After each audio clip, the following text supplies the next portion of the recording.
right? First Amendment.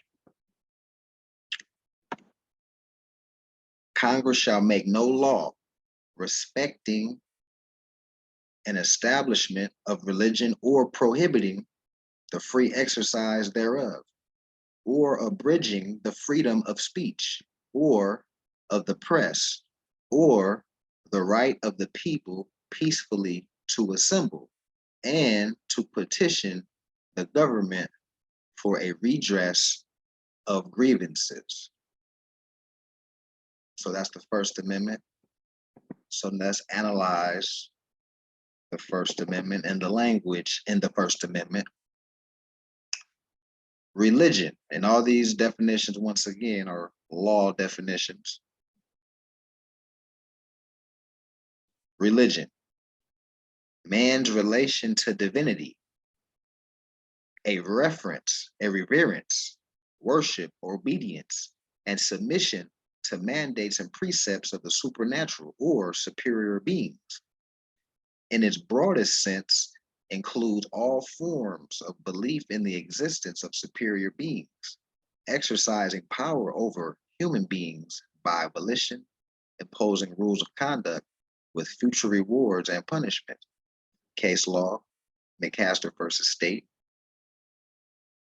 One's view of his relations to his creator and to the obligations they impose of reverence for his being and character, and of obedience to his will. It is often confounded with cultus or form of worship of a particular sect, but is distinguishable from the latter. And that's People versus X Rail, Fish versus Sandstrom. Court case dealing with religion. So we're still on religion. Binding, uniting man to God in a virtue whose purpose is to render God worship, due him as source of all being and principle of all government of things. Case law to support. As used in constitutional provisions forbidding the establishment of religion, the term means a particular system of faith and worship recognized and practiced by a particular church, sect, or denomination. So that was the law definition of religion. So once again, no laws that basically favor or laws that prejudice. I mean, the sword works both ways. Abridging, because that was the language in the First Amendment.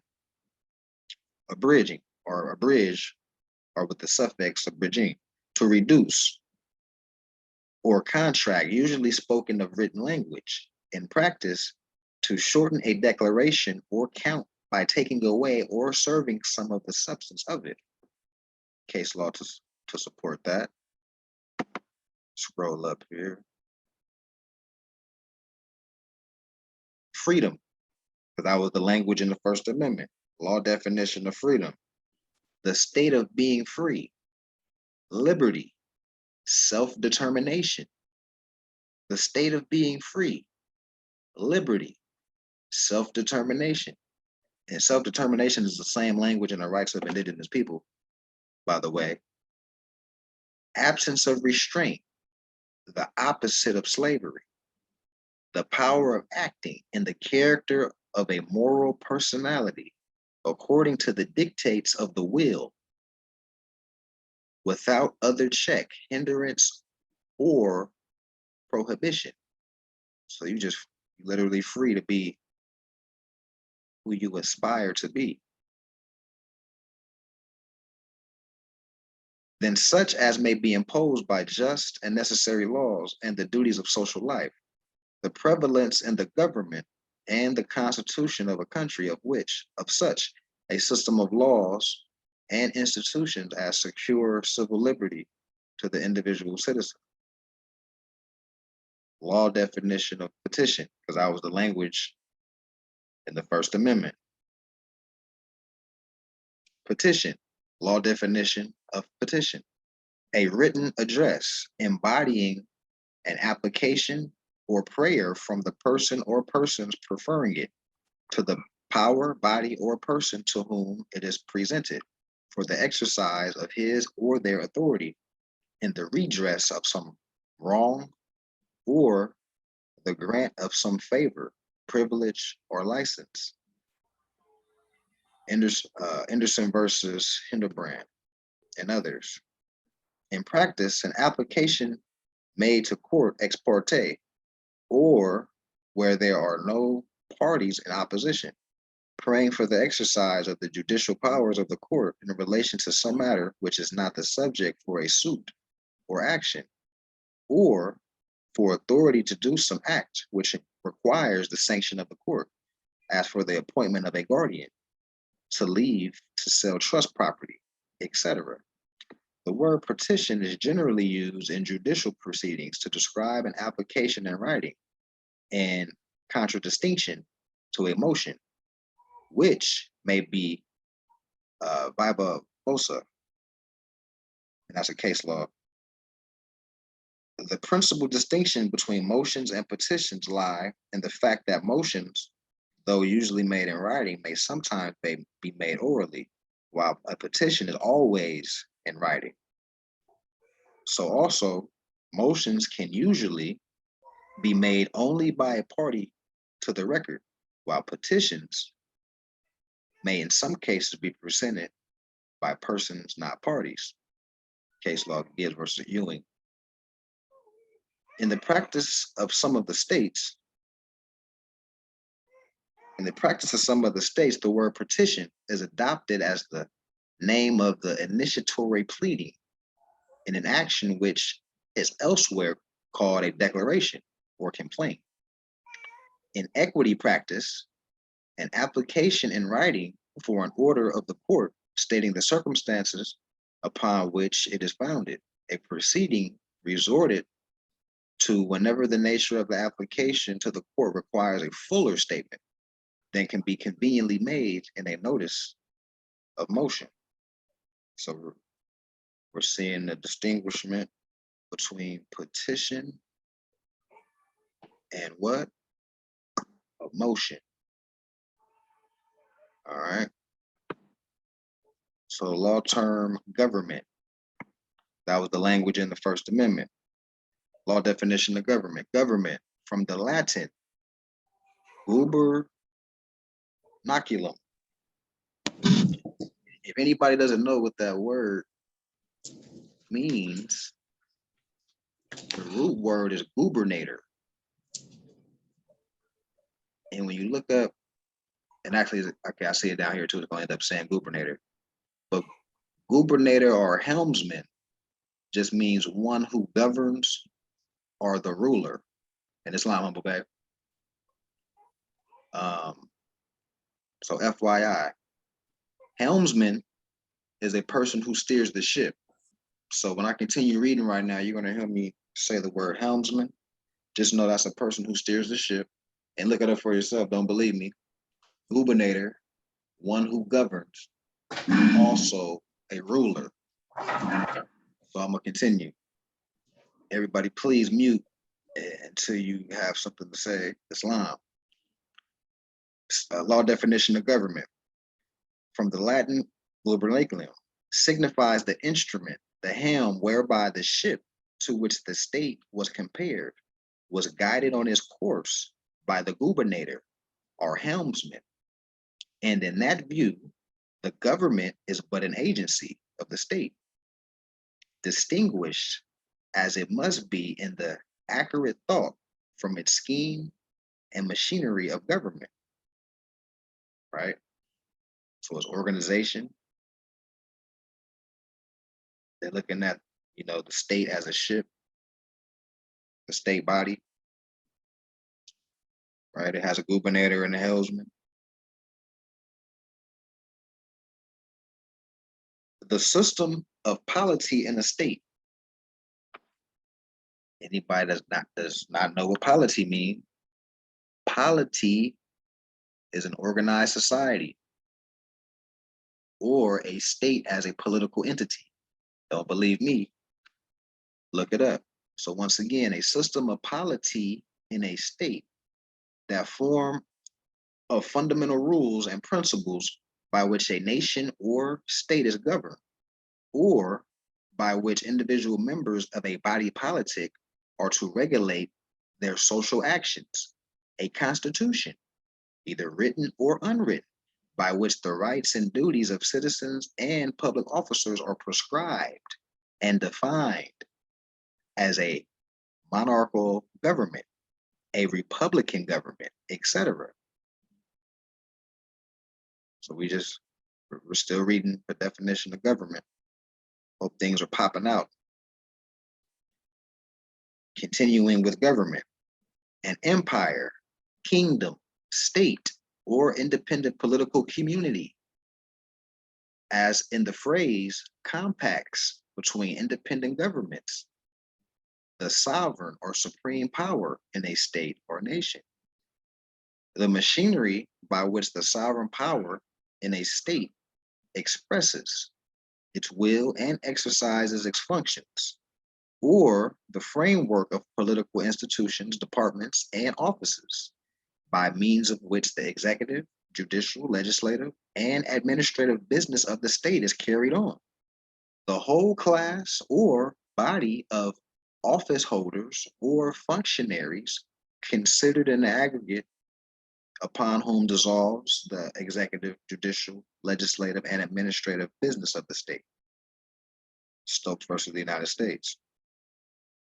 So once again, state is just the people. You see they reference in the empire, kingdom, state, it's all the same thing. Because as we know, the empire would be multiple states of the same nation under the fold of an emperor or a sultana or a sultan, right? But once again, it's just the people organized, elected officials. The people have a constitution amongst themselves, bylaws amongst themselves, showing that they got discipline and allegiance to each other and willing to execute the bylaws, right? In a colloquial sense, the United States or its representatives considered as the prosecutor in a criminal action, as in the phrase, the government objects to the witness, quote unquote. The regulation, restraint, supervision, or control which is exercised upon the individual members of an organized juror society, or by those invested with authority or the act of exercising supreme political power or control. Case law to support that. Federal government, the government of the United States of America as distinguished from the government of the several states. I think I talked about this last week with somebody on the Zoom. So we have the United States distinguished from the several states. And pretty much everybody on here should know what a state is by now. So I'll invoke your common sense and think, who would the several states be if that's not talking about the United States of America? Take a good guess. So once again, federal government, the government of the United States of America as distinguished from the governments of the several states. Local government, the government or administration of a particular locality, especially the governmental control or governmental authority of a municipal corporation as a city or county. So they're telling you cities or counties are municipal corporations, and they're under the, remember, we're still reading the broad law definition of government that's being broke down in many forms. So now we're talking about local, municipal, quasi-feudal government, but it's still government nonetheless. We just need to know the jurisdiction. So once again, municipal corporation as a city or county over its local and individual affairs, exercised in virtue of power delegated to it for that purpose by the general government of the state or nation. Mixed government, a form of government combining some of the features of two or all of the three primary forms: monarchy, aristocracy, and democracy. A republican government, one in which the powers of sovereignty are vested in the people. and exercised by the people. So not only is it power vested in the people via elections, but do they exercise it? Are they a body in action? Key terms. So we're talking about that's not standing still. To exercise, because it's ED at the end, it's not exercise, it's exercised. So that means people are, the body is exercising. It's momentum. Exercised by the people, either directly or through representatives chosen by the people, to whom those powers were specially delegated, right? Ambassadors. Definition, law definition of redress, because that's the language, that was the language in the First Amendment, once again. Redress, the receiving satisfaction for an injury sustained. Grievances, the law definition of grievances, because that was the language in the First Amendment. An injury, injustice, or wrong, which gives ground for complaint because it is unjust and oppressive. Case law to support.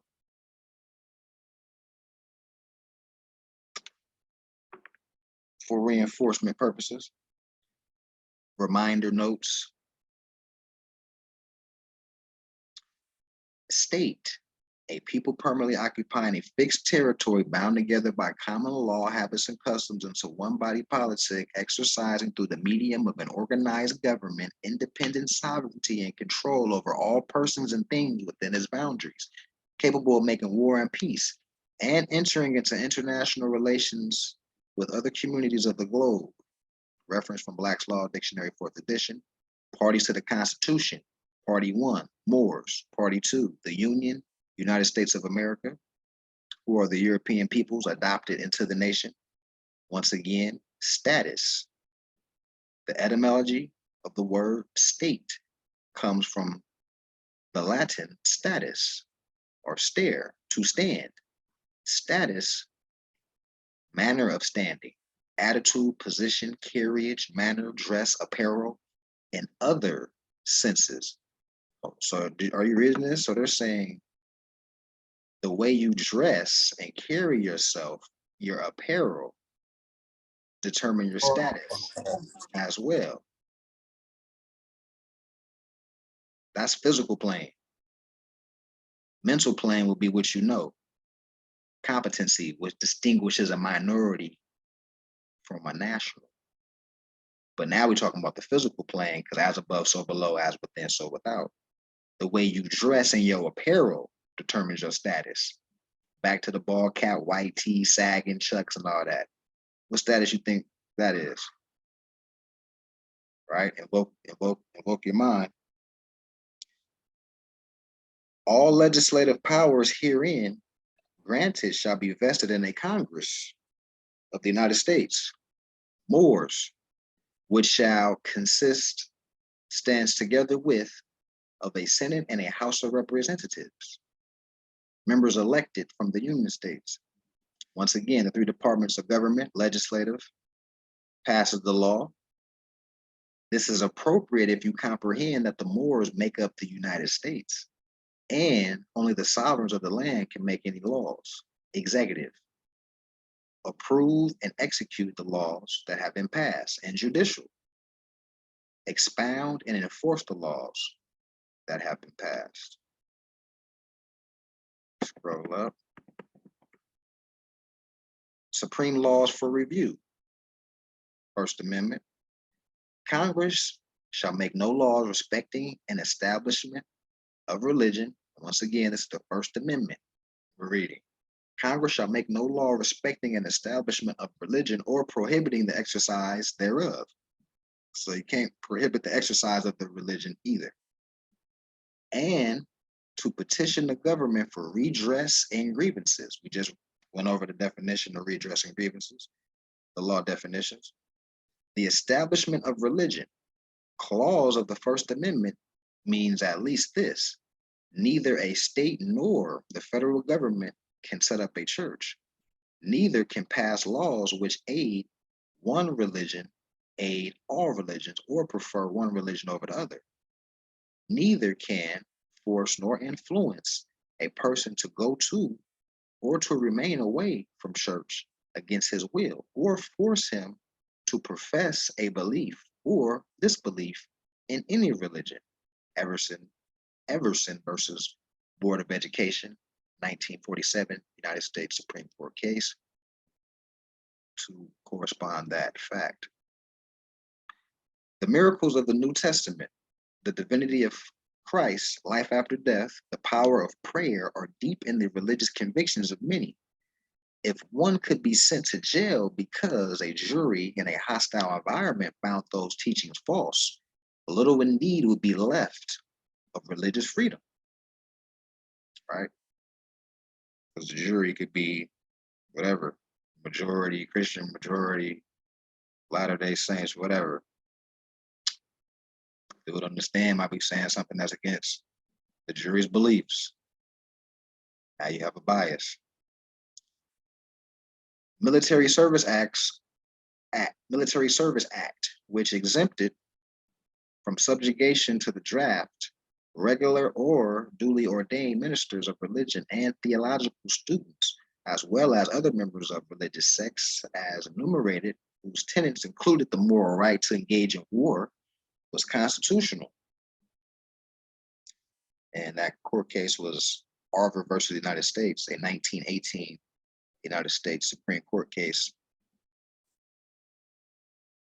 The conscientious objector, if his liberties were to be thus extended, might refuse to contribute taxes in furtherance of war, whether for attack or for defense, or in furtherance of any other end condemned by his conscience as irreligious or immoral. The right of private judgment has never yet been so exalted above the powers and the compulsion of the agencies of government. Hamilton versus Regents of California. So we're going to look over the Second Amendment right now and then analyze that. Then we'll close out for the curriculum. Those last two court cases, were they basically saying that religion standpoints could exempt you from being drafted to war or paying taxes if the money is used for war? Right. Oh, wow. All right. And I'm going to have this on record as well later in the game to rewind. So now we're going to do the same thing that we did with the First Amendment. Here's the Second Amendment, or the Second Bill of Rights, right? A well-regulated militia being necessary to the security of a free state.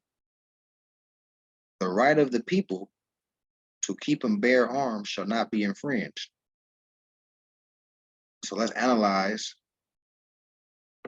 Second Amendment, or the Second Bill of Rights, just like we analyzed the First Bill of Rights. Law definition of militia: a body of citizens. So a militia is a body of citizens in a state. So before we move on, a militia, if they're citizens, that means they're from a nation state, whatever nationality they are, unless they're saying they're US citizens, of course, right? So a body of citizens in a state enrolled for discipline as a military force, but not engaged in actual service except in emergencies, as distinguished from regular troops or a standing army. Case law to support that.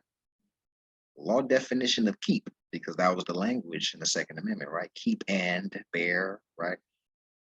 Keep, to continue. Case law to support. To have or retain in one's power or possession, not to lose or part with, to preserve or retain. So the elements in law, right, dealing with to keep. You're not losing it, you're in possession of it, it's in your power, You're able to preserve it. Continuing with the law definition of keep, to maintain, to carry on, conduct, or manage, as to quote unquote keep a liquor saloon, party house, gaming table, nuisance inn, hotel or policy game, case law to support. To maintain, tend, harbor, feed, and shelter, as to keep a dangerous animal, to keep a horse at livery, to keep a dog, etc. Case law to support that. Still dealing with keep. To maintain continuously and methodically for the purpose of record, as to keep books, right? In law, definition of to keep, you got records. Thus, to keep records of court means not only to preserve the manual possession of the record books and papers, but to correctly transcribe them therein, the proceedings of the court. Case law to support that. To maintain continuously and without stoppage or variation, as within a vessel, as when a vessel is said to keep her course, right? A continual straight line, building momentum, continual in motion in the same general direction in which she has previously sailing. And it says the Britannia. So we're dealing with momentum. And that applies to the people in the state, the momentum. Very key. To maintain, to cause, to continue without essential change or condition. Case law to support that. To take care of and to preserve from danger, harm, or loss. So you're willing to defend it. If you're willing to preserve it from danger, harm, or loss, that means you're willing to defend it. A place where liquor is possessed is subject to abatement as place where liquor is kept. Still dealing with the law definition of keep. As applied to school refers to conduct of school activities. As used in commitment order, commanding marshal, quote unquote, to take and keep and safely deliver prisoner to custody or penitentiary. Warden means to keep prisoner in local jail until time to take train for penitentiary, etc. Case law to support. Still dealing with keep. As used in statute concerning voting by persons, quote unquote, kept at public or charitable institutions, the word implies being beneficiaries of charity. Case law to support that.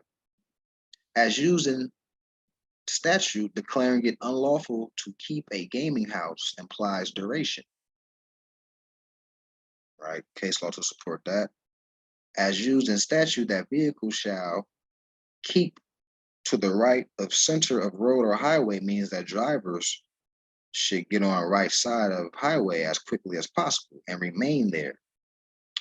Right? So they got different vantage points of keep. We've read a series of them. Still dealing with keep, the word kept, quote unquote, in policies providing that gasoline shall not be kept, used, or allowed on premises implies some degree of permanence of storage thereof. While case law to support, while keeping in possession, quote unquote, contraband liquors means to have habitually in possession. So we see the common theme on all these examples dealing with a duration of time, staying the course.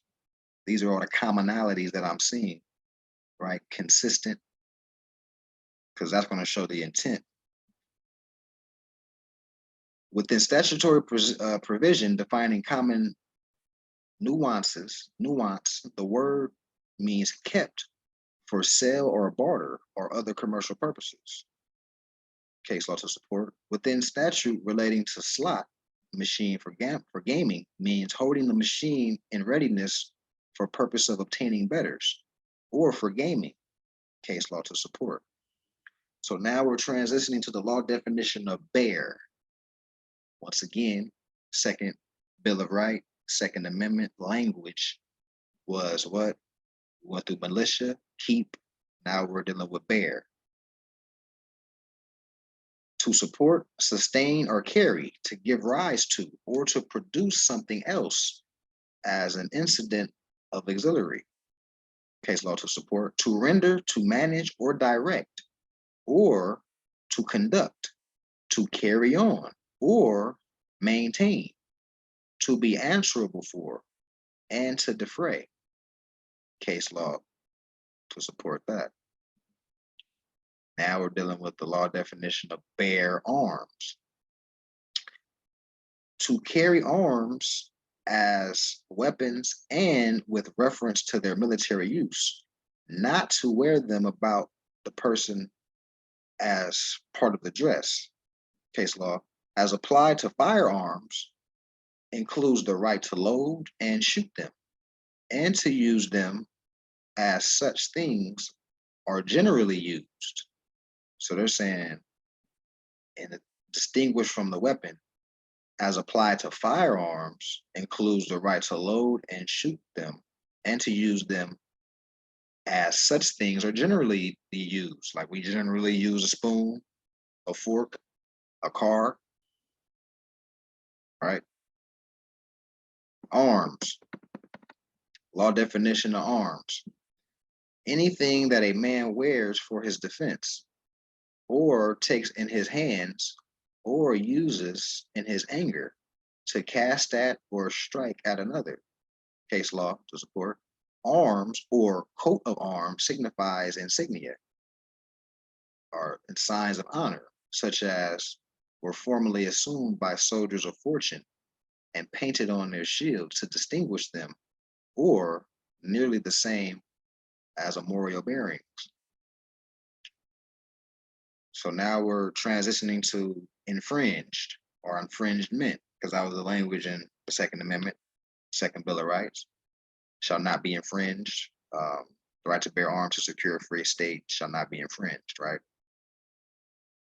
So infringed, a breaking into, a trespass or encroachment upon, a violation of law, regulation, or contract, or right, used especially of invasions of the rights secured by patents, copyrights, and trademarks. Case law to support that. So if they're saying it shall not be infringed, shall not trespass, shall not encroach, shall not violate the law, shall not violate the contract. That's what shall not infringe. That was the language of the Second Bill of Rights. Quartered, to be state law definition of quartered, to be stationed or lodged in a specific place. Synonyms of quartered: accommodate, house, board, lodge, put up, take in, install, shelter, etc. In English, from Old French, courtier, and from Latin, quarterius, fourth part of measure, from quartus, fourth from quartur or four. Law definition of consent: a concurrence of wills, voluntarily yielding the will to the proposition to another, acquiescence or compliance therewith.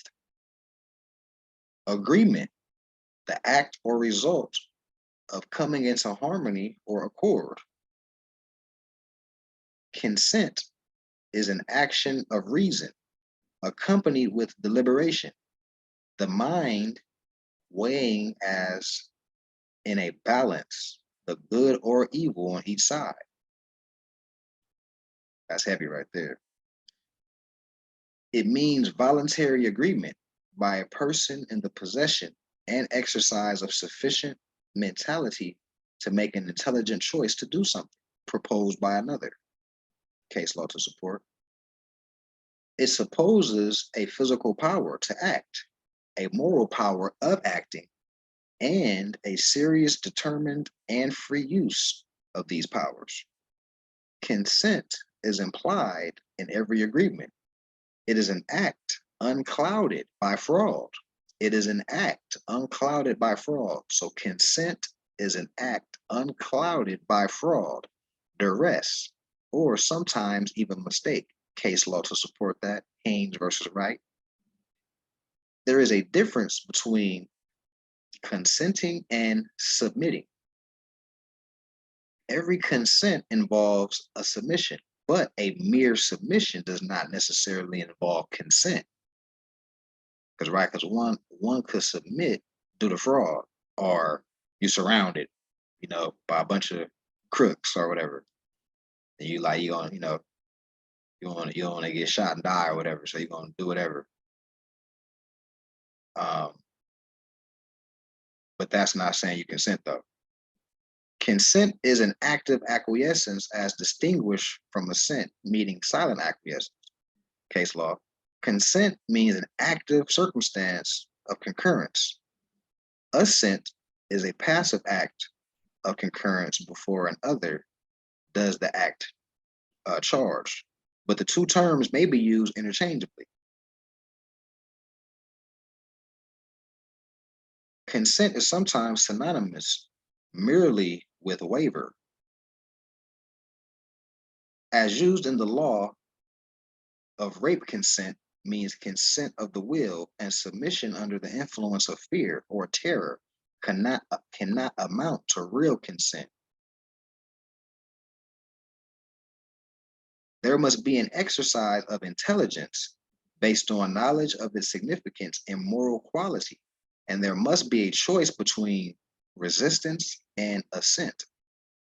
And if a woman resists to the point where further resistance would be useless, or until her resistance is overcome by force or violence, submission thereafter is not consent,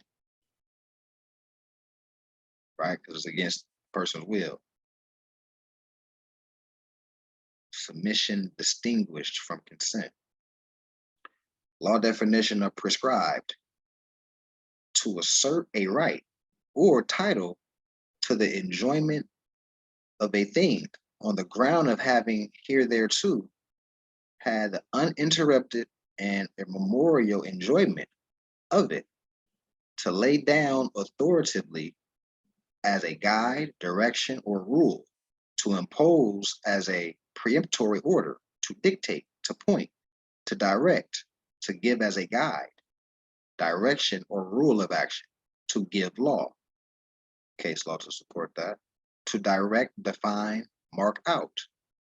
In modern statutes relating to matters of administrative nature, such as procedure, registration, etc., it is usual to indicate in general terms the nature of the proceedings to be adopted, and to leave the details to be prescribed or regulated by rules of orders to be made that the purpose and pursuance of an authority contain the act.